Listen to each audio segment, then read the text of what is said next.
والسماء بناء وصوركم فأحسن صوركم ورزقكم من الطيبات। আল্লাহ তোমাদের জন্য পৃথিবীকে করেছেন বাসযোগ্য এবং আকাশকে করেছেন ছাদ, এবং তিনি তোমাদের আকৃতি গঠন করেছেন এবং সুন্দর করেছেন তোমাদের আকৃতি, এবং তোমাদেরকে পবিত্র বস্তু সমূহ থেকে রিজিক দিয়েছেন। যালিকুমুল্লাহু রাব্বুকুম, তিনি আল্লাহ তোমাদের প্রতিপালক। ফাতাবারাকাল্লাহু রাব্বুল আলামিন, সুতরাং বরকতময় আল্লাহ জগৎ সমূহের প্রতিপালক। ওয়াল হাইয়্যু লা ইলাহা ইল্লা হুয়া ফাদউ মুখলিসিনা লাহুদ্দিন, তিনি চিরঞ্জীব, তিনি ছাড়া কোনো ইলাহ নেই, সুতরাং তোমরা তাকেই আনুগত্য করে দিনকে তারই জন্য নির্দিষ্ট করো। আলহামদুলিল্লাহি রাব্বিল আলামিন, সকল প্রশংসা জগৎ সমূহের প্রতিপালক আল্লাহর জন্য। قل إني نهيت أن أعبد الذين تدعون من دون الله لما جاءني البينات من ربي وأمرت أن أسلم لرب العالمين। বলো, তোমরা আল্লাহ ছাড়া যাদের ডাকো তাদের ইবাদত করতে অবশ্যই আমাকে নিষেধ করা হয়েছে, যখন আমার প্রতিপালকের নিকট থেকে আমার নিকট সুস্পষ্ট প্রমাণাদি এসেছে, আর আমি আদিষ্ট হয়েছি জগৎ সমূহের প্রতিপালকের নিকট আত্মসমর্পণ করতে। হুয়াল্লাযী খালাকাকুম মিন তুরাবিন সুম্মা মিন নুতফাতিন সুম্মা মিন আলাকাতিন সুম্মা ইখরিজুকুম তিফলান সুম্মা লিতাবলুগু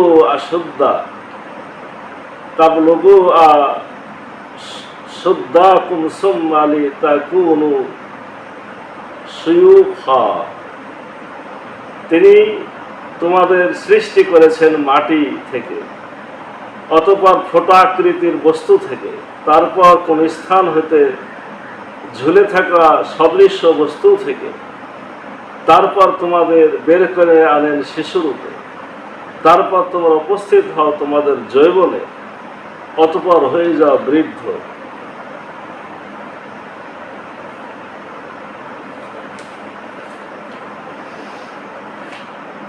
ومنكم من يتوفى من قبل ولتبلغوا أجلا مسمى ولعلكم تعقلون। আর তোমাদের মধ্যে কারো মৃত্যু ঘটে তার পূর্বে, আর তারা যেন নির্দিষ্ট সময় পৌঁছানোর চেষ্টা করতে পারো, এবং যাতে তোমরা তোমাদের আল্লাহ প্রদত্ত জ্ঞানকে ব্যবহার করতে পারো। হুয়াল্লাযী ইউহয়ী ওয়া ইউমীত, তিনি জীবন দান করেন এবং মৃত্যু ঘটান। ফাইজা কাদা আমরান ফাইন্নামা ইয়াকুলু লাহু কুন ফায়াকুন, অধিকাংশ যখন তিনি কোনো কিছু করার সিদ্ধান্ত নেন তখন তিনি তার জন্য বলেন হও, আর তখনই তা হয়ে যায়। 64 থেকে 68 সূরা মুমিন, খুবই গুরুত্বপূর্ণ কয়েকটা আয়াত এবং আল্লাহ রাব্বুল আলামিনের আকর্ষণীয় ভঙ্গিমায় কিছু বক্তব্য। আল্লাহ বলছেন, তোমাদের জন্য আল্লাহ পৃথিবীকে বাসযোগ্য করেছেন। এই পৃথিবী যে বাসযোগ্য, এই বিষয়টা আধুনিক বিজ্ঞান সম্পর্কে যাদের ধারণা আছে তারা বুঝছে যে চতুর্দিকে আমাদের এই পৃথিবীর মতো আসমানে গবেষণা করলে কোটি কোটি কোটি কত কোটি, মানে এর কোনো হিসাব নাই, অনেক জায়গা আছে।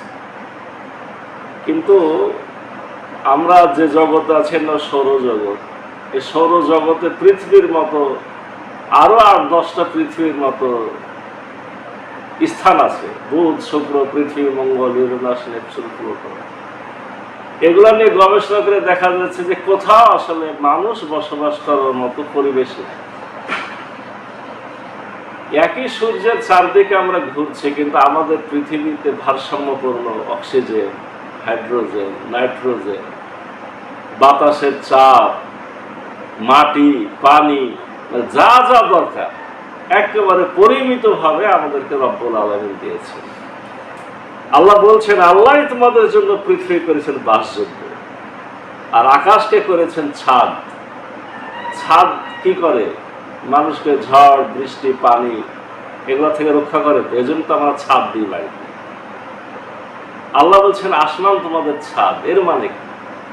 এটাও গবেষণা করে দেখা যাচ্ছে যে আমরা এই সাধারণভাবে পৃথিবীতে যখন চলি, সূর্য থেকে এমন কিছু আলো আসে, আলফা রশ্মি, গামা রশ্মি, এরকম ভয়ঙ্কর ভয়ঙ্কর নাম আছে, আলট্রা ভায়োলেট রশ্মি, যেগুলা সরাসরি যদি আমাদের গায়ে এসে পড়তো, আমরা তো দূরের কথা, পৃথিবীর মাটি থাকতো না, তামা হয়ে যেত, আগুনে পরিণত হতো। রব্বুল আলামিন এই পৃথিবী থেকে এই আপনার শুধু সূর্য পর্যন্তই এমন কিছু অদেখা ছাদ, আমরা বলছি অদেখা, কিন্তু বিজ্ঞান আবার এটা প্রমাণ করেছে, বের করে ফেলেছে, এগুলো নামও দিয়েছে। বিভিন্ন স্তর, আয়োনোস্ফিয়ার, টোটোস্ফিয়ার, হেমোস্ফিয়ার, এরকম অনেক নাম, 7টা নাম। 7টা ছাদ বলি না আমরা, যে আসমানে 7টা আসমান। এটা শুধু সূর্য পর্যন্ত 7টা আসমান আছে, ছাদ আছে। আবার মূল আসমান যেটা আমরা জানি, তার ব্যাখ্যা তো এখানে দিচ্ছি না। সেগুলোতে আল্লাহ যে কত সুযোগ সুবিধা করেছে সেটা পরের কথা, শুধু সূর্য পর্যন্ত 7টা স্তর আছে। এই ছাদগুলা কি করে? ওই যে আসমান এর সেই সূর্য থেকে ভয়ানক যে রশ্মিগুলা, আলোগুলা আসে, যেগুলো আমাদের ধ্বংস করে দেওয়ার কথা, অতি বেগুনি রশ্মি। আমরা তো বেগুনি আলো দেখছি না, আমরা শুধু একটা আলো দেখি সূর্য। এই রশ্মিগুলা যদি না আটকায়, তো ছাদগুলো আটকায় দেয়। সূর্য থেকে আসা, আসমান থেকে আসা বিভিন্ন রকমের জিনিস এক এক এই ভাগে, 7টা ভাগের কোনো ভাগ এক একটা আটকায়, আটকাতে মানে ছাঁকনি দিয়ে ছাঁকতে আমাদেরকে যেভাবে আলো দেওয়া দরকার, ওই আলোটা আমাদের গায়ে এসে পড়ছে। সুবহানাল্লাহ। আল্লাহ বলে গেছেন অনেক আগে, কিন্তু মানুষেরা এখন এইসব কথাগুলো গবেষণা করে অনেক কিছু বুঝতে পারছে। আল্লাহ বলছেন, আমি বাসযোগ্য করেছি, আমি আকাশকে ছাদ বানিয়েছি, এবং তিনি তোমাদের আকৃতি গঠন করেছেন, সুন্দর করেছেন। আমাদের শুধু আকৃতি তো আল্লাহ অনেক কিছুরই গঠন করেছেন, কিন্তু আমাদের আকৃতিকে আল্লাহ বলছেন আমি সুন্দর করেছি। লাকাদ খালাকনাল ইনসানা ফি আহসানি তাকবীর। অবশ্যই আল্লাহ তোমাদেরকে সুন্দরতম আকৃতিতে গঠন করেছেন,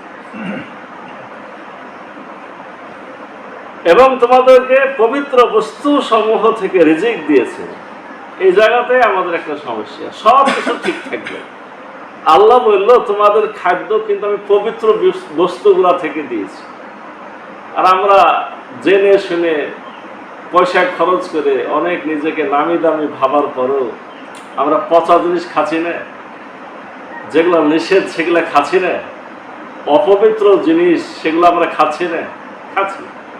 এখন বলবেন যে আমরা শুকুর বিড়াল খাই না। শুকুর বিড়াল খান না, ভালো কথা, হারাম খাবার তো খান, সেটা অপবিত্র।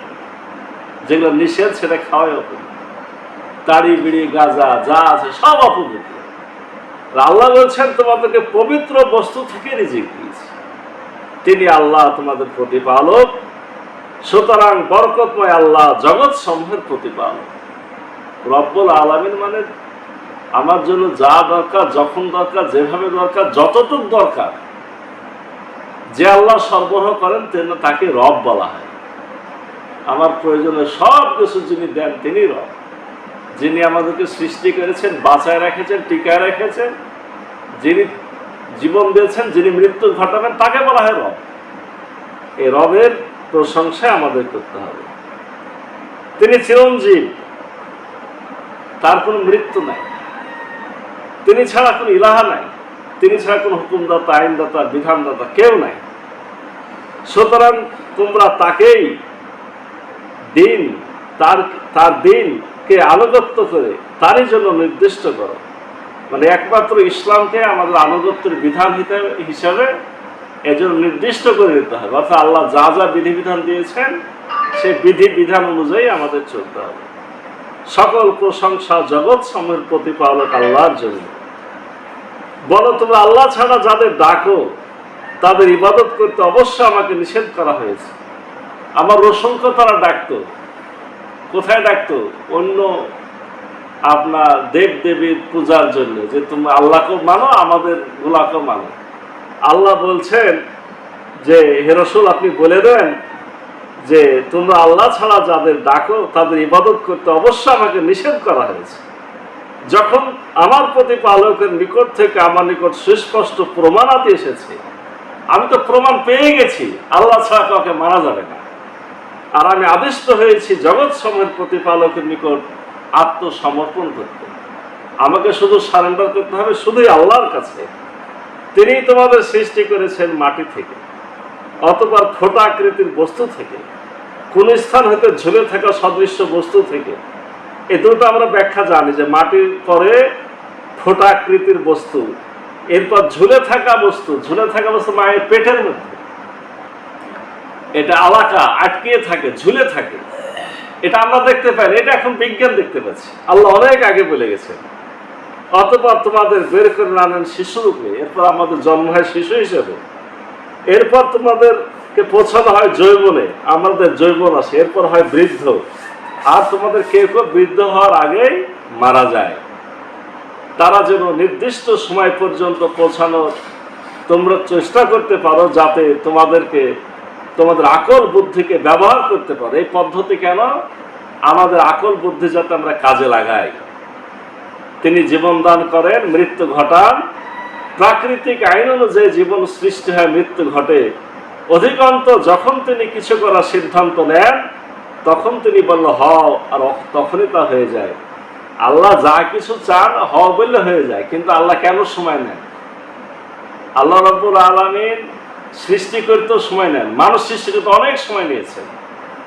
রব্বুল আলামিন সময় নেন গুরুত্ব অনুসারে, আমার আপনার বুঝে আর সুবিধার্থে। যার যত বলল তার যেমন সময় নেয়, যে যত খারাপ তার জন্য আল্লাহ সময় নেয়। আল্লাহ ইচ্ছা করলে কোন বললে হয়ে যায়, কিন্তু আল্লাহ এইভাবে করেন না। আল্লাহ আমাদের সুবিধার্থেই, আমাদের বেঁচে থাকার সুবিধার্থে, শিক্ষা গ্রহণের সুবিধার্থে আল্লাহ একটা পদ্ধতি সৃষ্টি করেছে। আল্লাহর পদ্ধতি অনুসরণ করে আমাদের চলতে হবে। আল্লাহ আমাদের আল্লাহর হেদায়েত বিধান অনুযায়ী চলার তৌফিক দান করুন। সকলে আল্লাহুম্মা সুবহানাকাল্লাহুম্মা বিহামদিকা আশহাদু আল্লা ইলাহা ইল্লা আনতা আস্তাগফিরুকা ওয়া আতুবু ইলাইক।